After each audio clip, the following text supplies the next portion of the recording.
number 6 of the Sesh podcast. I am your host, Chris Mancuso. We have here on the screen, you can see my man, known as No Sleeves Gaming, aka Big Daddy Cam, in the house to talk about esports gaming, the wild world of esports gaming. And before we even jump in, I used to get drunk as we're both 23 years old, and the Blink 182 song, Nobody Likes You When You're 23. Well, that couldn't be more true growing up. They knew exactly what they were talking about. We were all just down in the dumps, getting drunk 4 nights a week.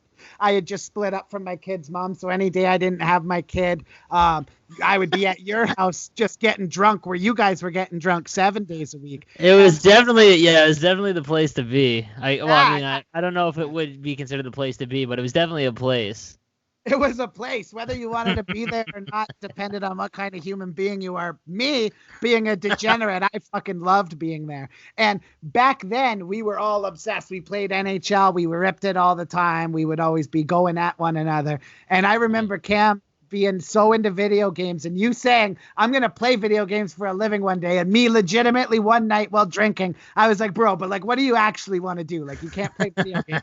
And you were like, nah, fuck that, man. I'm going to figure out how to play video games for a living. And fuck me, you did it, man. So here you are, NHL esports streamer. You get flown out to all these events. Okay, why don't you tell me exactly what you are? Because I still, as your buddy, was at your bachelor party. I still can't fucking make sense of it sometimes. All right, so I am a full-time content creator, mostly focusing on YouTube and Twitch, and I focus on mainly, I would say 95% of the time on the NHL video game.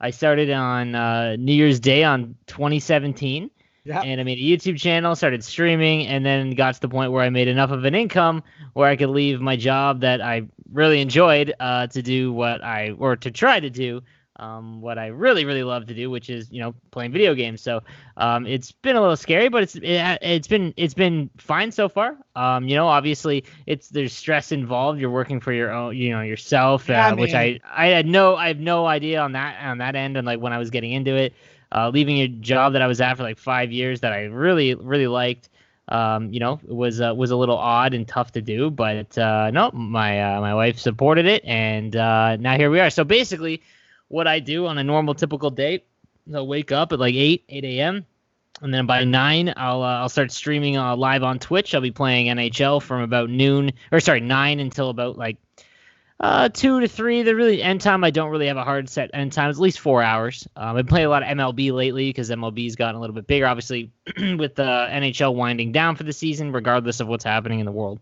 Yeah, MLB was just ramping up, right? Yeah, exactly. Exactly. And they look like they're going to be able to get their season going, which for someone like you who I know loves NHL, and you're a hockey guy, believe me, but you also fucking love baseball. I love sports, yeah. I love all sports. So. Yeah. You're a huge sports guy. We always have been. That's how we all became friends, right? Exactly. It's our love for being psycho sports nut addicts. Exactly.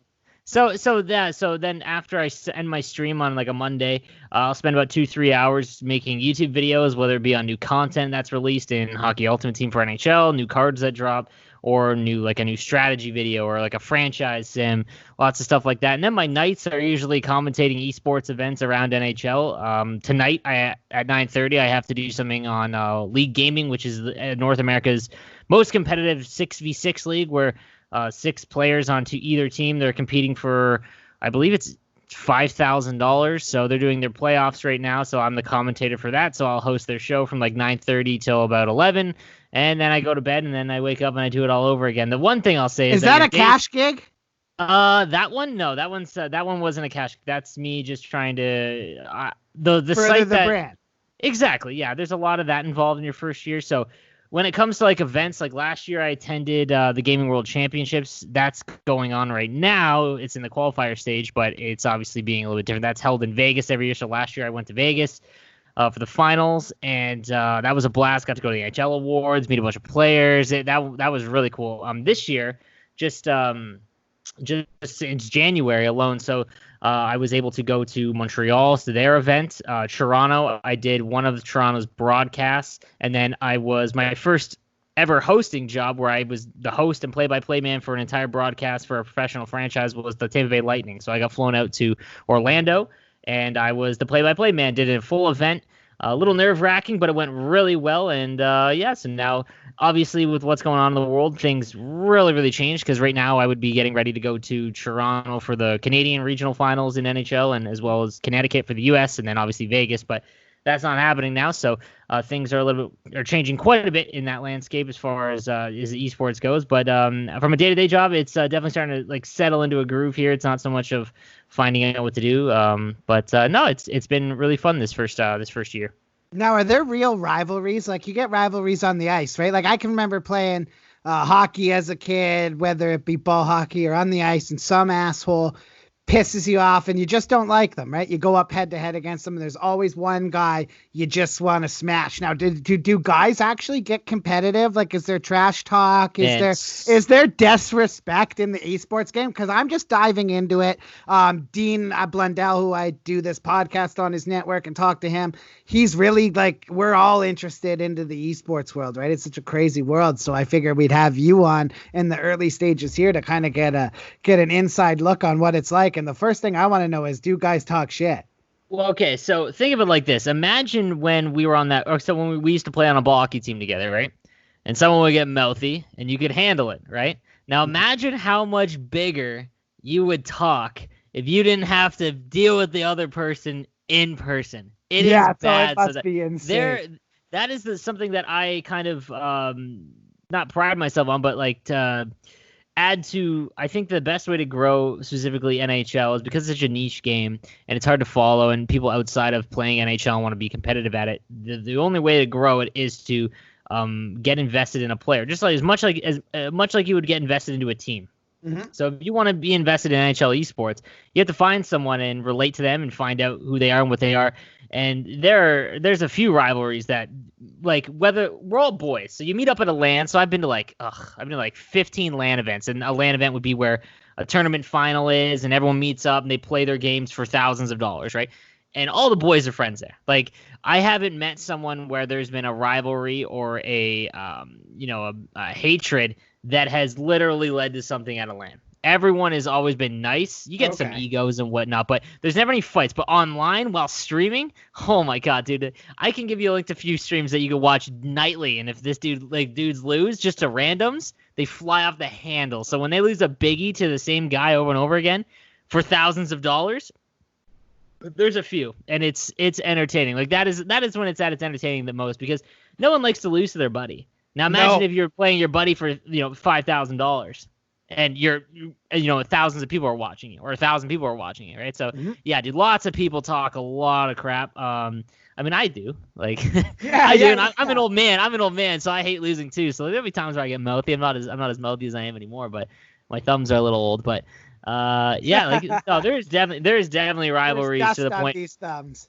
There's a lot of animosity towards people in the community. And to be honest, it isn't really among the top. It's among the second tiers. Yeah. Like, it's among who are your favorite guys? Like, who's your favorite guy to watch or like stream? Who's your favorite esports guy to watch? Okay. So like, I have been blessed to be, call some of these guys like my best friends. Like, I just went to Alaska to hang out with the guy who came second in the Worlds last year, and he's one of my closest friends now. And What's his name? About John Wayne. Sorry, John Wayne. He's from Alaska. Okay, dude, he's signed with the Washington Capitals. Yeah, he's signed with the Washington Capitals. I guess that's a nice segue. That guy looks like I always see you talking about him like your friends. I used to play hockey when I was a kid, and there was this little shit with glasses, and he looks just like John Wayne. So every time you post John Wayne, it infuriates me. Like, so whoever the Pittsburgh guy is, that's my guy. That's Junior Pens. So that's another guy. I'm a Junior Pens guy. I want him to slap John Wayne around only because he looks like someone that I didn't like growing up, not because of anything personal. If John Wayne lived here, man, he would literally be in our circle of friends like that. He is the same, dude. He is the same. He is one of my favorite guys, dude. He just loves his girl, loves his dog, loves Alaska, and being good at NHL. Like, that's amazing, man. And he's out in Alaska. That's really cool. He loves it. Yeah, dude. So I went there. Are picking guys up. Do the Bruins have a guy? Do they have a team yet? So the Capitals kind of went out, and they're run by a guy named Jordan Zelniker. And so the Capitals are the most invested in esports, not just in NHL. So they actually have a NBA 2K League team, in WizDG. But the owner of Caps Gaming and all of that, Ted Leone, is his son Zach. Okay, They own Team Liquid, which is like one of the biggest esports companies ever, like valued over at $300 million. So we're talking like League of Legends, like stuff that's like super, at the top of video gaming and esports and whatnot. So they have a lot more pull, and Jordan has a little more freedom, I think. So what he did this year, signing John Wayne and building Caps Gaming as an actual brand, whereas these other teams are just running events and not really building a brand. So once the event's done, that's kind of it. Whereas what Jordan's done, Caps Gaming is a thing. Like John streamed with Kuznetsov, and he's done lots of events like that, and that alone has grown farther than all that. But so the other teams are kind of slow on the roll.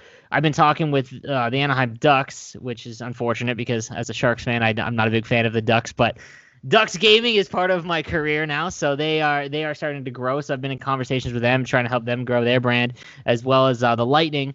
They are being run by produced, I guess would be the word, by a company that I'm friends with the owners of. So they're the ones that did the Tampa Bay Lightning event, and they're the only ones that have like teams like gaming. Yeah, man, I'm gonna try to get some of these rich bastard ex-players that I know down in Boston. I'm buddies with Raycroft and Paul.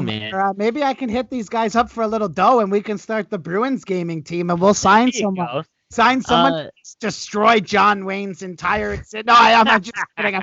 I swear to God, though, him and this kid from when I was a kid, as soon as I see him, man, it just brings you gotta throw a picture up when you do the editing. You gotta throw the picture up on it. There you go. Try to find the kid, man. I forget his name, but it just like brings out like 13-year-old me. Like I can hear Limp Bizkit rolling in the background. I'm just pissed when I see it. But no, man, it's cool, and the events seem really friendly. I've seen you there making videos. You got to go out to the NHL awards for this. How did you get in contact with EA Sports? Like you right? Yeah, so EA Sports, that was probably one of the biggest moments in like my career, was becoming an EA Game Changer. EA Game Changers are a program of basically we have direct chats and conversations with the developers of the game.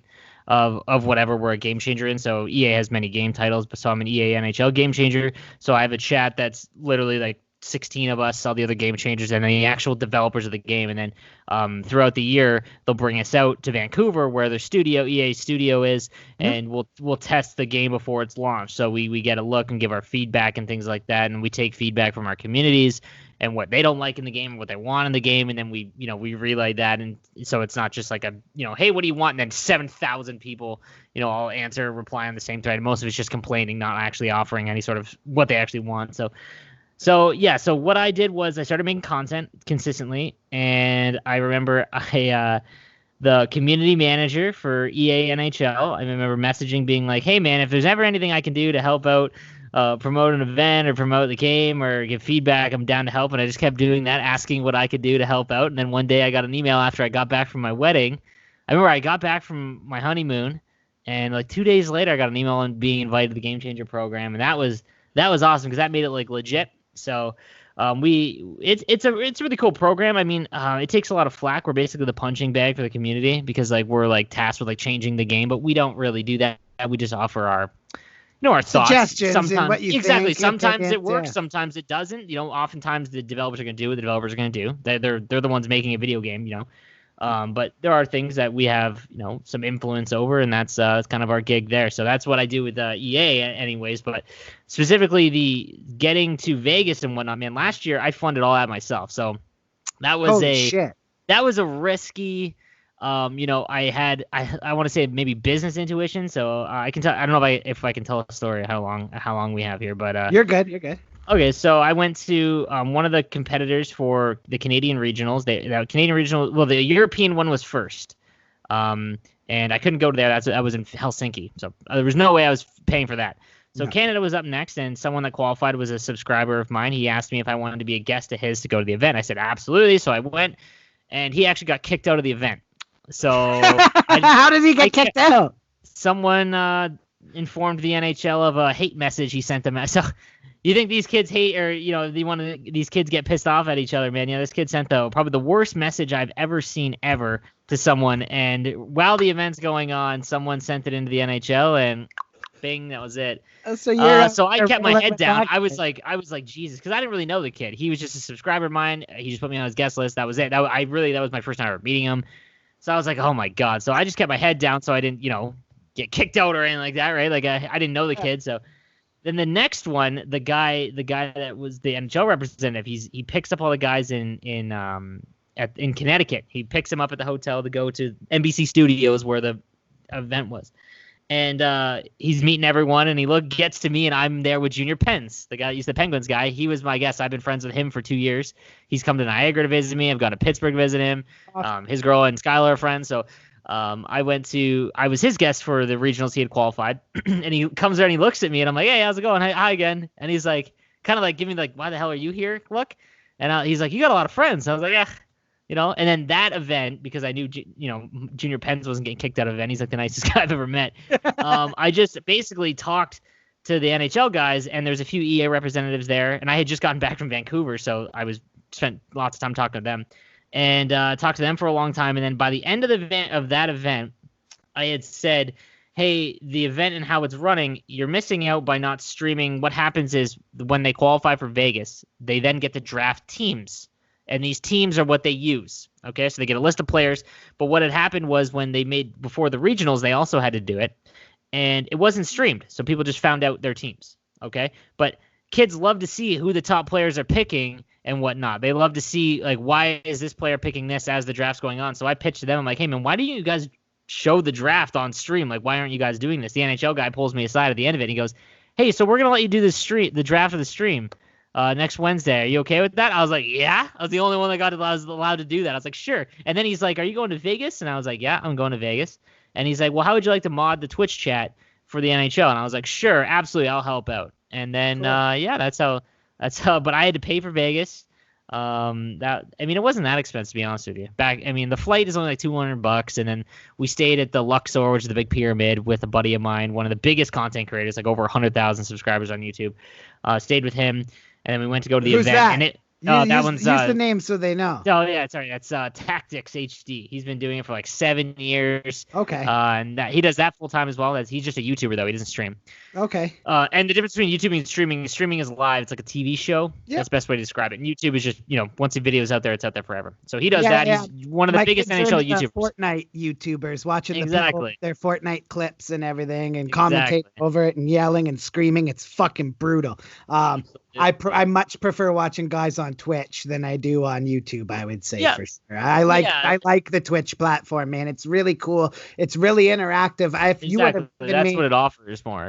Offers interaction. The most odds in the world, 10, 12, 15 years ago, I never would have thought there would be a world where people are playing video games and actually making money to do it like this. I knew that it was like possible to do it, but I never thought we would see the world explode. And I mean, the advertisers are switching to online options as opposed to television and cable and radio. And we're sitting here in another 10, 15 years. Who knows if radio and TV are even going to be fucking around, man. So like, it's funny you say that, man. It's funny you say that. Yeah. Funny you say that, man. Because so a new video game just came out. It's in a closed beta, meaning that you had to be invited to just play it, right? It's not even out to the public yet. It's called Valorant, and it literally broke Twitch's record for concurrent viewers. So viewers that are just staying on and watching it. I mean, the Twitch platform had almost 4 million viewers yesterday. That's like NBC numbers. That's like NBC, that's cable. That's cable news. Exactly. Major cable news in America numbers, bro. That's like you're watching a professional sport, like the Stanley Cup playoffs. Like, you know what I mean? That's huge, dude. Exactly. So, I mean, like that now, obviously that's a record, and it I don't think it's sustainable just yet, but the ability for a video game to draw now, I think COVID has a lot to play into that. Everyone's at home. So Twitch numbers are very high right now, like just across the board. Everyone's at home watching. Even the ones at work, right? You can have it on. You just that's what I did when I worked in my office. When I was doing work, I would have a stream on. But yeah, so it's getting to the point now where it's crazy. Now these sports teams or sports franchises, I don't want to say not panicking, but they're definitely trying to find ways to create content in the absence of the actual sport being played. Absolutely, yeah. And some are doing it better than others. Some are just doing as much content as they can. And regardless of what the result is, some are trying, player things, and it's tough because some work better than others. Like a lot of teams are doing I'll take NHL for example. A lot of teams are doing sims where it's like, though, Tampa's playing Toronto, which Tampa was supposed to play Toronto last Tuesday. So on Tuesday, they did the computer versus computer, Toronto versus Tampa, and then they allowed, fans to go in and watch it and they could talk and whatever. Yeah. But it really held no substance, right? Like if you're 40 or 50 years old, you don't care about that, right? So, I'll say this. So I love dabbling in sports gambling. Absolutely, me too. Bodog put a line on this sim of NHL a few days ago, and it was the most entertaining thing I've watched in a long time because you have computer versus computer. It's completely not random, but like it is though to an extent. Oh, it is. Right? Yeah, exactly. And you're allowed to put money on it. It is insanely entertaining, but a lot of the teams aren't, advocates for gambling and things like that, obviously. So the computer versus computer sims aren't very good. So another thing what a couple other teams did, so the Capitals and the Wild, what they did was they had a pro player play other pro players representing the teams that they were supposed to play. So, for example, on last Tuesday, I was doing I did the Capitals and Wild play-by-play. So when John was playing for the Capitals, he would play another player, and I would do the play-by-play for it and whatnot. And it would have been the game of. So like the end of the season, the Washington played Minnesota, and I was doing both of them. So the two pro players played each other, which had a little bit more success than just the CPU versus CPU. What I think needed to happen, or the best way to do it, is to have a 6v6 and not necessarily focus on the players. So like 6 players for 6 players. It's called EA Sports Hockey League. And you just have, say, the Boston Bruins is 6 players, but they've got, Marchand on the back and all that. That's how you get I think that's how you would get the 40 to 50-year-old demographic to be somewhat invested, because a team of players, it's not the computer, but they don't care about, random, John Wayne on left wing. They really don't care about that, right? Like, no.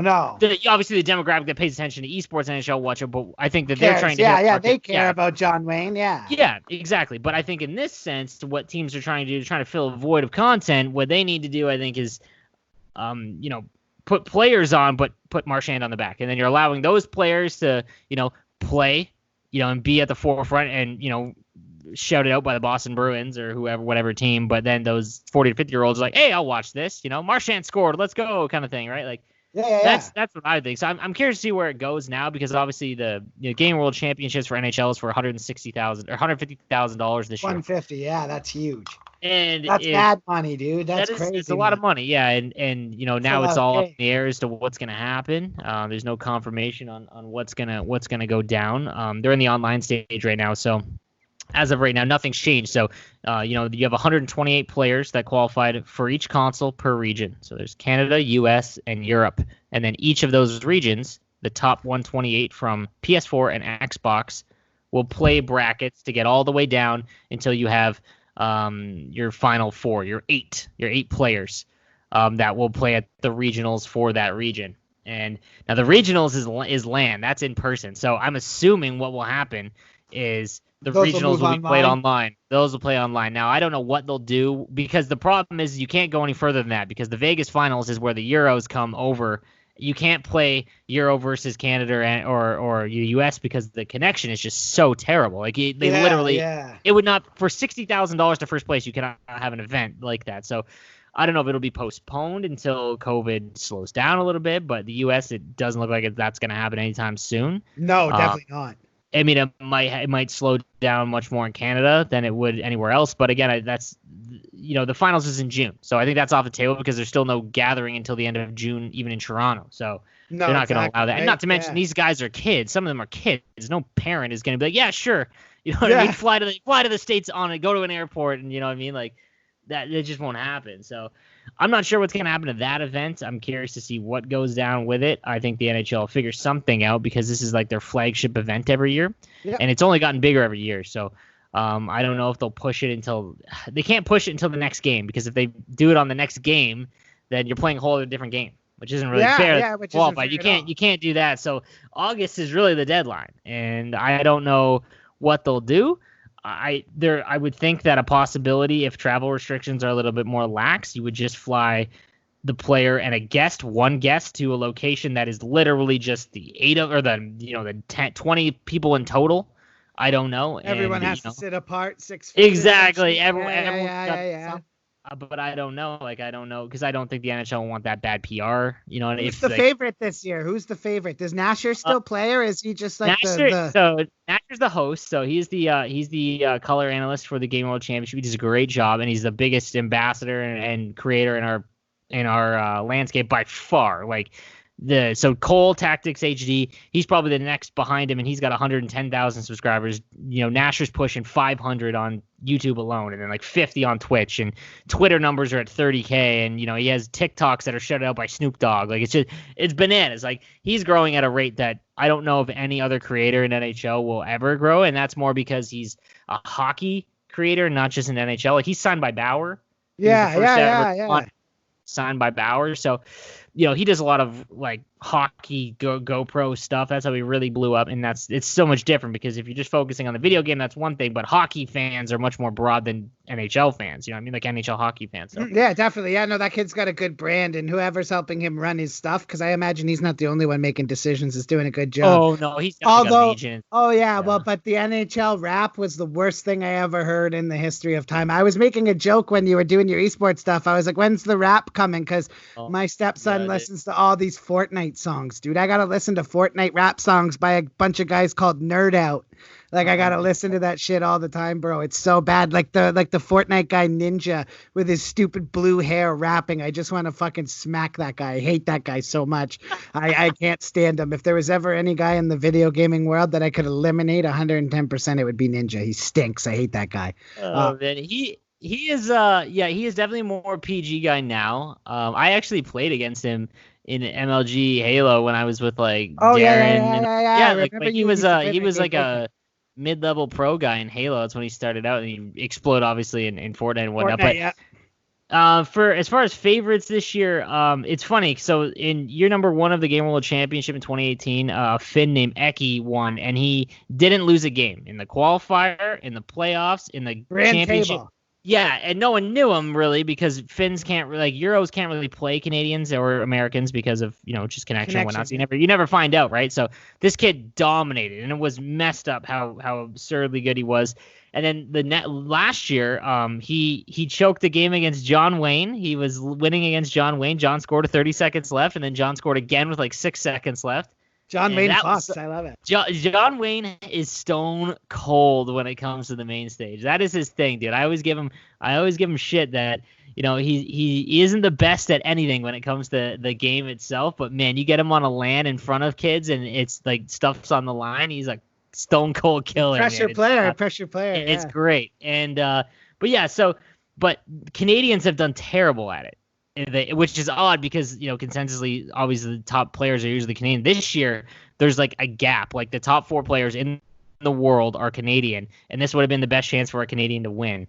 There's a kid that named Regs, and he is so good that it is like a level. Like there's another guy named Nuke as well. Those two would be the top 1 and 2, and they beat each other, but Regs really wins far more than Nuke does when they play each other, and like I don't know how he would lose now. Like it would be no matter who beats him would be a monumental upset. But then there's guys that have been around for forever. Josh Fearless, he has been around since I played against him at UGC Niagara in 2015. Like Holy crap, yeah. You think he's 24, 23, 24, and he's been playing like pro NHL since like he was like 14. So he's still around. And then young Garen, he's an 18-year-old, like little phenom, I guess you would say. He made both of the Game World Championships in 2018, 2019. And still one of the best players in the world, and he's always really hard to knock off just because he's got experience. That's the one thing. Regs might lose because he'll get nervous, like nerves, like I don't know, but it's crazy. Like he's I talked to him, I made a video with him just explaining like how he plays defense in the game and whatnot to my viewers to try and help them because that's how I kind of got bigger was how-tos and whatnot. And he walked me through some stuff that he does, and I'm like, he's like, all right, so I'm watching the far side winger. If he's right-handed, he'll, then I know I need to cut in because he's open for the one-timer. And this trailing defenseman, I can hit him when he comes back. And I'm like, dude, you're not even breaking the puck out yet. Like it's like stuff that like man, like it is insane to me what this kid can see and does. It's messed up. So. Those 4 Canadians are definitely the favorites. Eki will make it again. He's dominant. And then there's some U.S. guys like John Wayne, and the champion last year was Top Shelf Cookie, who's one of my best buddies. He's one of the nicest kids ever. And he's a threat too. So, but I think that this would have been the year that a Canadian would have won for sure, which makes me sad because, I mean, like, it's been an American last year and it was a Finn in 2018, and I don't know now if we'll get to be a Canadian. Yeah, hopefully we get to finish this, man. And hey, I just want to say thanks a lot for stopping by, man. Appreciate you. I know you've been streaming all fucking day. Yeah, just give me the time to do this. Really appreciate it, man. I'm doing the sesh right now like everyone else. We're bored, man, looking for content. I love Twitch, man. Personally, I have a good relationship with I interviewed like the GM of the Boston Pride. They're a female professional hockey league, and Twitch actually streams their games and got like the word out there, and they started actually seeing a real difference within the way that the business operated. So that was a massive boost for women's hockey. It's a weapon, man. It's people just aren't. Yep. People will get on it. It's already huge, but it'll continue to grow too. It'll continue to grow. It'll continue to grow. Like old ass people like me are going to get on there, man. I love watching people play video games. I love Fortnite. I love NHL, bro. I love it all. Like video games are wicked, man. And they've never been better than right now. Let everyone know before you go where they can find you, and then we'll take off. For sure. You can find me on Twitter at No Sleeves Gaming. You can also find me on Twitch at www.twitch.tv/NoSleeves12. I'm live 9 a.m. until about 4 p.m. Monday to Friday. And on YouTube, I'm Sleeveless Gaming on YouTube. Awesome, buddy. Yeah, and some of those how to not suck at defense, how to not suck at offense videos have, like, I've seen some of your videos with thousands and thousands, like 60, 70, 80,000 views, man. Crazy stuff. It's been good. Thanks, buddy. Yeah, man, I appreciate it. We'll get together soon. Maybe we'll have to have a few beers over this Skype in the next little bit here as social distancing. Couple of waters. Couple of seltzers, buddy. As the new king of seltzer, I'm drinking seltzer right now. Also, glad I love it. No, glad to see too. Cottage Springs, the vodka sodas, those are good as hell, right? So I did a review for them. They're sending me a bunch of unreleased flavors that are coming that we're gonna launch on Seltzer King. So I'm having a blast with that too. So when we can get we might have to do like guests for it to keep it dry, keep it good. So maybe we'll buy the same seltzer or some shit like that, or I'll send it to your house. All right, buddy. That was Sleeveless Gaming, aka Cam Halbert, here on the Sesh. Take care, guys.